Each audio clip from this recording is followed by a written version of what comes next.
La guerre est déclarée entre Emmanuel Macron et Elon Musk. Les deux hommes se sont rencontrés à plusieurs reprises par le passé et ils avaient l'air de plutôt bien s'entendre, sauf qu'il semble y avoir de l'eau dans le gaz ces derniers temps. Sans le nommer, le président français n'a pas mâché ses mots pour critiquer l'homme d'affaires américain et propriétaire du réseau social X qu'il accuse d'ingérence politique. Voilà 10 ans, si on nous avait dit que le propriétaire d'un des plus grands réseaux sociaux du monde soutiendrait une nouvelle internationale réactionnaire et interviendrait directement dans les élections, y compris en Allemagne, qui l'aurait imaginé? C'est le monde dans lequel nous vivons et dans lequel nous avons à faire de la diplomatie.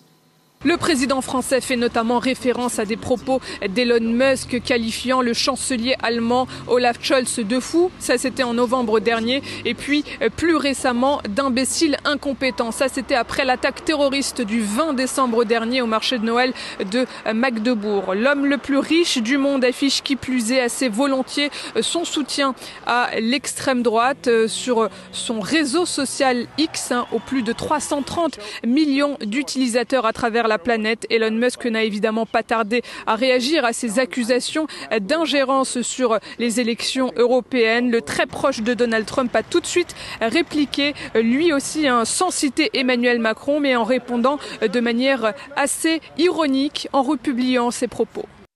Ah, comme la fois où Starmer avait traité Donald Trump de raciste et avait dit que le gouvernement britannique devait tout faire pour l'arrêter, ou lorsque Starmer avait envoyé des membres du Parti travailliste britannique faire campagne aux États-Unis contre le président Trump cette année.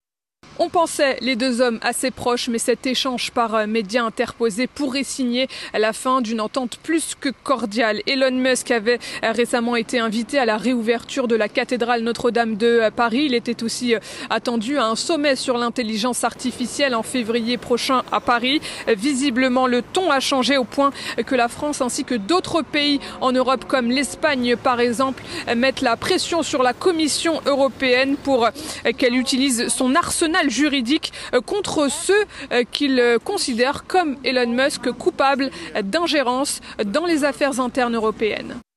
Soit la Commission européenne applique avec la plus grande fermeté les lois qui existent pour protéger notre espace unique, soit elle ne le fait pas. Et dans ce cas, elle devrait réfléchir à redonner la capacité de le faire aux États membres de l'Union européenne.